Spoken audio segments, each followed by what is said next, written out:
All right. Hello, everybody. You all know me, but I'm Kelly Summers.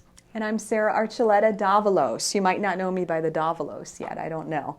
Congratulations. Thank you. So we decided just to make a somewhat brief video about Communio nights because there were some questions and neither of us is going to all of the staff meetings. So we thought it would be an easy solution just to answer some questions that we've had.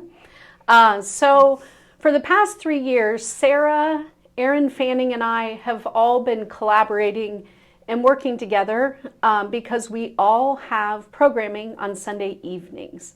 So as we've worked, we've tried to collaborate even more so that we can offer something for the entire family. So what we originally had going was we have had religious education on Sunday evenings for middle schoolers at St. Charles. We have had youth ministry on Sunday evenings at St. Charles.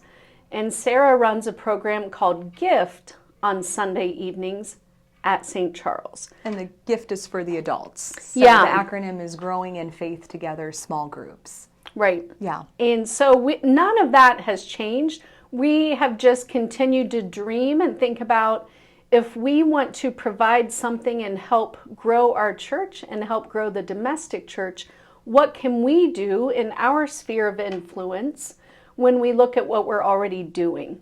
So one thing that we've been dreaming about for probably 2 years is to make this more of a community event where we will start with a meal.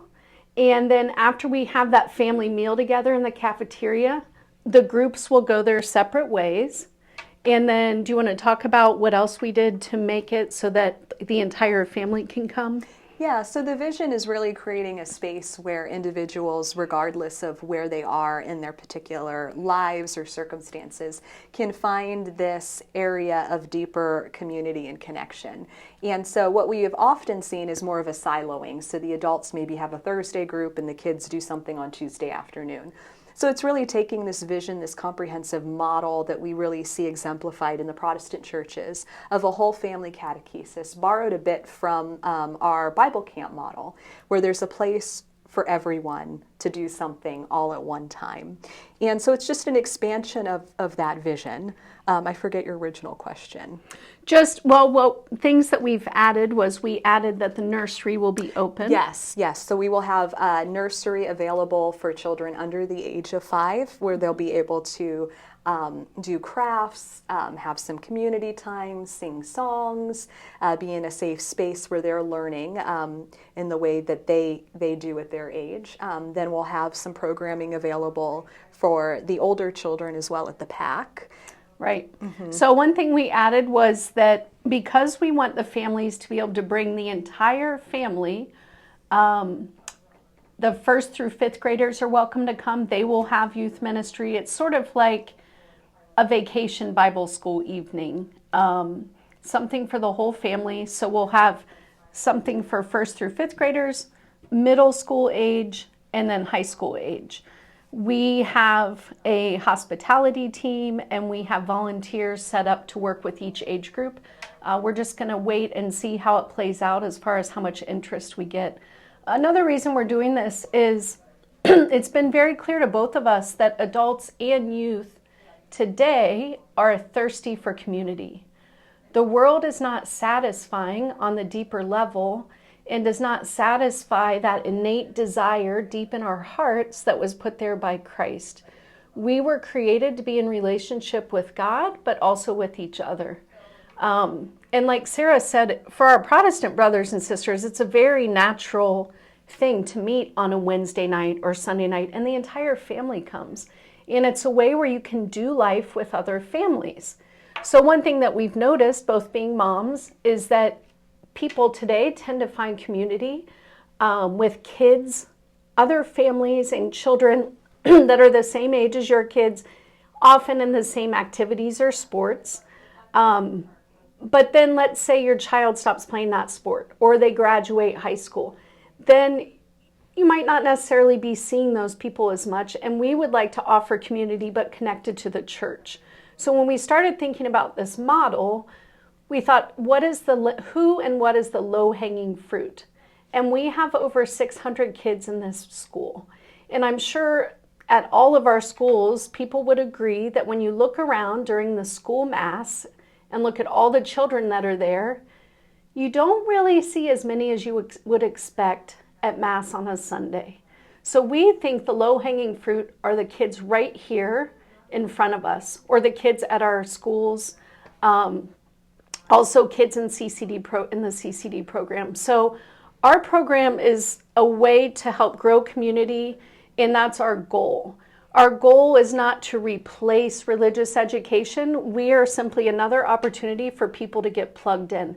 We have so many people and families when it comes to our schools and registered parishioners that we have room to do a lot of different programming and have opportunities at all of our parishes, with there still being somewhere for everyone to get plugged in, whatever fits with them or their particular situation.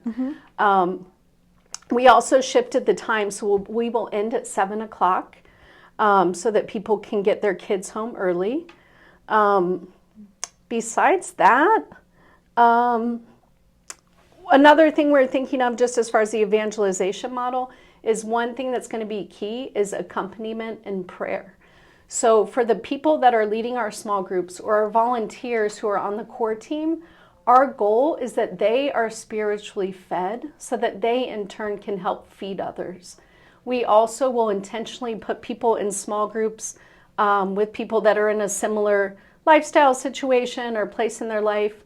Hopefully one day people might want to continue their groups and potentially move them into their home and just share life with their particular group in their own homes. And then we can move more people into this model. Yeah, and we have seen that success with the Growing in Faith Together small groups, where we have groups now that meet regularly within one another's homes or maybe on a different day of the week. So it is building that domestic church. It's not replacing what we have on a Sunday morning with the liturgy. It's an expansion on that. And I know as my core team of leaders for Gift, as we prayed and discerned, we really heard the voice of God speaking more to us about the importance of healing. And so that's what we're focusing on for the 10-week, our first 10-week session, is Jesus as our divine physician, and how the sacraments in particular administer those healing graces that we need to particular areas of our lives where we've been wounded. For example, reconciliation heals our wounds of shame. The Eucharist heals our wounds of abandonment. So we'll really be looking at that. And we have seen bonding and support and camaraderie on a deeper level because of the vulnerability in our small groups. So it's different than, I think, some of the other things that we're doing. It's not as much of an educational base as it's more of an encounter with Christ and his healing presence. So we're really excited about what the fall is going to look like. And we hope you guys are too. Yeah, definitely. And then as far as the youth, it's a similar thing as we are focusing on relational ministry. So when you look at the entire evangelization process, you don't go straight to catechesis to try to win hearts for Christ. You start with a charismatic approach where you're letting people know that they are loved, that there's this perfect love from God in heaven, and that Jesus died on the cross for them. And then that charismatic principle really follows through in all of the catechesis that ends up happening. But really we're here to accompany people, to be approachable, and really to invite people in. So we're super excited. Anyone on staff that wants to be a part of it, please reach out. We would love to have help and see where you might be able to fit in. Of course, you can direct any questions to either of us. Mm-hmm. So, please pray for us. That's an important part of our success. The Lord really is providing. We both are pretty busy, but said, Lord, if you want this to happen, we need you to provide. And he is providing. People are stepping up, and it's really encouraging. So, yeah. Yeah, I think we covered everything, Kelly. All right. Sounds great. Thank you so much.